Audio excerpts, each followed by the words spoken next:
All right, welcome to another day of problem solving. We're dealing with dynamic programming patterns, so all the problems we'll be evaluating the next, give or take 2.5 weeks, will relate to dynamic programming. Ooh. And so I'd say they're the equivalent of LeetCode medium to hard.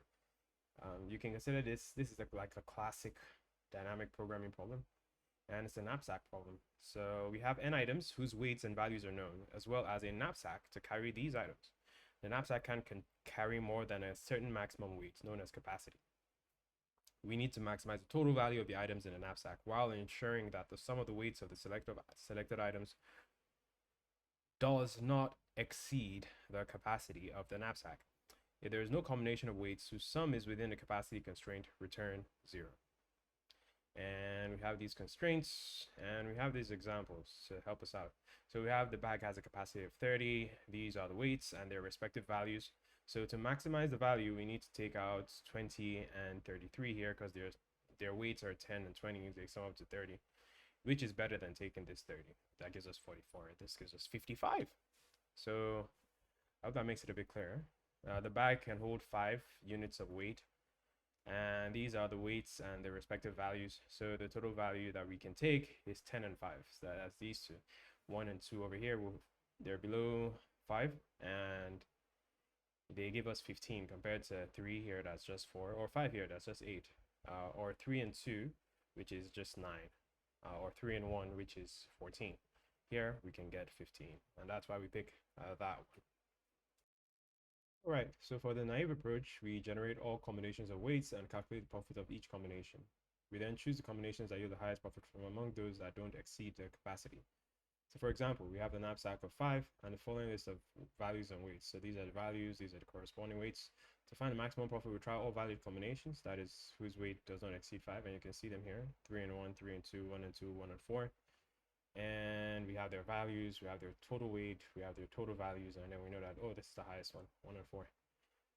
So we need to generate all possible valid combinations of weights, and the time complexity will be exponential, 2 to the power n, and the total number of values, and space complexity of the naive approach is O of n. So 2 to the power n, because it's like a tree of possibilities, right? Each one of these weights can be paired with any other one of them, and so on and so forth. So for this, the different combinations of this will be, I think it's 4 factorial actually.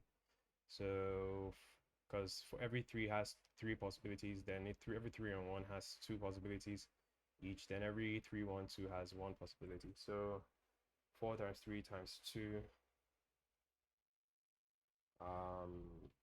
times 1, which is 24. So these 4 have 24 possibilities. And then not everything is valid, right? You have to like nix those. So the optimized approach for dynamic programming is different. We're going to do it step by step. So we're going to implement the naive solution, which is kind of counterintuitive, right? And it looks like this. There's a base case, so where there are no items left to add, or the maximum capacity of the knapsack has been reached, so we return 0. That's base case. And then the first recursive case is if the current item has a weight less than or equal to the remaining capacity of the knapsack, it can be added to the knapsack. At this point, we make 2 recursive calls to solve 2 subproblems. So find the maximum value of items that we can include in the knapsack while including the current item, and find the maximum value of items that we can include in the knapsack while excluding the current item. So of the 2 options, we choose the one that yields the higher value. Okay, and then the second recursive case is, on the other hand, if the weight of the item is greater than the remaining capacity of the knapsack, that item cannot be added to the knapsack. Therefore, we use a recursive call to move on to the next item without adding this item to the knapsack. And this is what it looks like in code. So if you look at this naive solution, we have this function that takes in the capacity, the weights, and the values as we've shown them to be. And then first of all, we're just getting the length of the weights, the original length, as you can see here. Then we're calling this helper function, but which has a similar signature to this function, but has the n appended to it. And that's where all our recursion happens. So let's look at the definition of that function real quick. So this function now has a capacity, weights, values, and n, the number of items we're evaluating. And now this is the base case we discussed earlier, like a few seconds ago. So if there's nothing left to add, or there's no capacity left, then return 0. That's what this function does. It returns 0. And now these are our two recursive cases that we just discussed. If the weight of the nth element is less than a capacity, so that means it can fit in the bag, then we have two probabilities. We either include the item, or remember that we either include or exclude the item, depending on which gives us more profit. So, and deduct the weight of the item from the knapsack capacity, that's to get the remaining capacity, or we don't include the item at all. We pick the option that yields the highest value, and that's what this calculation is. So it's taking a math.max, and it's looking through the values. The current value we're evaluating at n-1, which is like checking it from the end of the knapsack. Same with the weights here, they have to match. And then we're checking, oh, its value plus what does it have to give, basically. What does it have to give in here? So we're including, this is the case where we're checking, oh, we included it in the knapsack, so we call the function again, the recursive function again.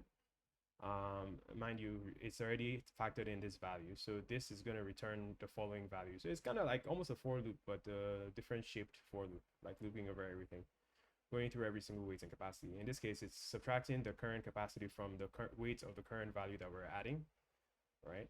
And all the rest of the weights, all the rest of the values, and you're decrementing our cursor to n-1 so that it starts again from something smaller as it goes into the stack, the recursive stack. So that's the first one, and then we're comparing it to, oh, if we don't include it, basically, if we just send in the same capacity, the same weight, the same values, but we skip it by subtracting n1 from n, as you can see in the function signature. That's how we skip that. And whatever is bigger, right, we return that. Otherwise, we do our second recursive case, right? Oh, okay, this current item actually doesn't fit in the knapsack at all. So we have that similar signature here where we exclude it, but we just put it in the else case. And there you have it. That's all there is to this naive solution. And now if you watch the intro video, we shared how these types of problems have overlapping subproblems. So we end up actually doing a lot of repetition here, just by what we do here. For instance, this is calculated. Actually, no, that's not a good instance in my mind, but you will just follow along. You're gonna see what we're talking about. So we have typically two methods, right? A top-down memoization technique or a bottom-up tabulation technique. So this is the top-down memoization technique. Memoization is basically creating memos, right? So that you remember and recall instead of having to recalculate the same thing. So we store overlapping subproblems through memorization, and it avoids repeatedly computing the solutions to the same subproblem by storing the solution of each subproblem the first time and looking up the solution when the subproblem recurs. In the naive recursive solution, we observe two variables change in the recursive call. Capacity changes and n, the number of items to consider, changes. So we use a 2D table with the above two indices to uniquely identify a subproblem and store its solution. At another time, when we encounter the same subproblem, we can fetch the stored result from the table with O of 1 lookup instead of recalculating the subproblem.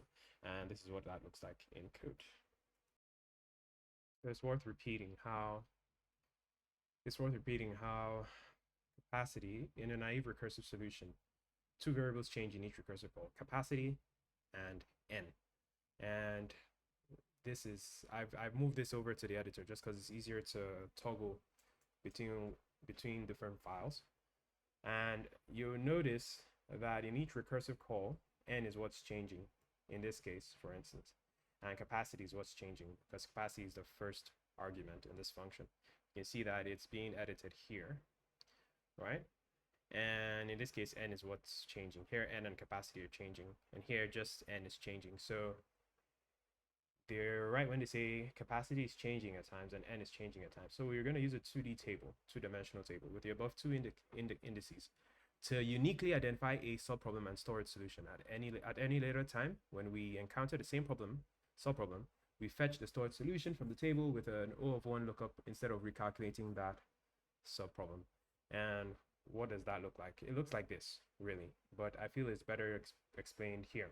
So this is what we just showed originally, right? We have the base case, We have the case where, oh, it fits in there's room for that particular weight, where we check, oh, if we include the weight, how much value do we have? If we skip the weight, how much value do we have?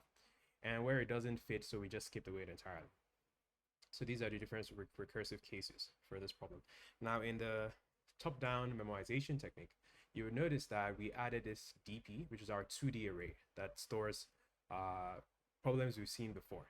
And problems we've seen before are indexed by n, right, and capacity. So for every n and capacity, we have the same value, basically. So we have the same maximum value. So we want to keep track of those as we make progress. So in this case, we see that if we've already solved this subproblem, fetch the result from memory. And that's what we're doing. We're indexing here. If it's not -1, if there's something there, basically, if we've seen it before, then there's something there, it's not -1. We return that value because we set this DP. If we go back to this function over here, we create a 2-dimensional array that's a length of n plus 1 and depth, breadth of capacity plus 1, and fill everything with -1. So in any instance where we have something that's not -1, then we know that, well, we've stored something here before, we've been here before. And so we've modified this profit helper from the last time, right? Let me show you the difference between that and this one. So this is the original function. There is no DP, right? All we did was add like that 2D array to solve. If you notice the difference, we just added this 2-dimensional array to store ends, right, and capacities, basically. And then what does that look like? The new profit helper, what does it look like? So in the event where we want to we can actually store the item we're considering in the knapsack because it's below that particular item's weight is below the capacity, the current capacity we have. This time we store that max call, right? Similar max call, but we store it in here. We memoize it in here, and then at the end of the day we return that value, right? And that gives us an O of 1 lookup instead of having to evaluate this, because this is gonna short circuit all of this in many cases.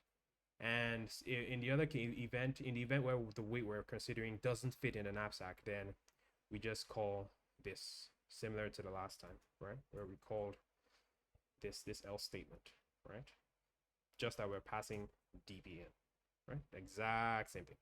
And always we've updated it, so we just return that instead of returning it directly like we did here. So we're not wasting computation. Basically, that's the difference between the naive and the top-down approach. Next, we're gonna do the bottom-up approach. You know, second thought, this video is long enough, and the bottom-up iterative approach, tabulation approach, that's more iterative than recursive. It's a bit of a doozy to explain, so I'll reserve all time and space complexity computations for that video that comes right after this one. So see you then. Cheers.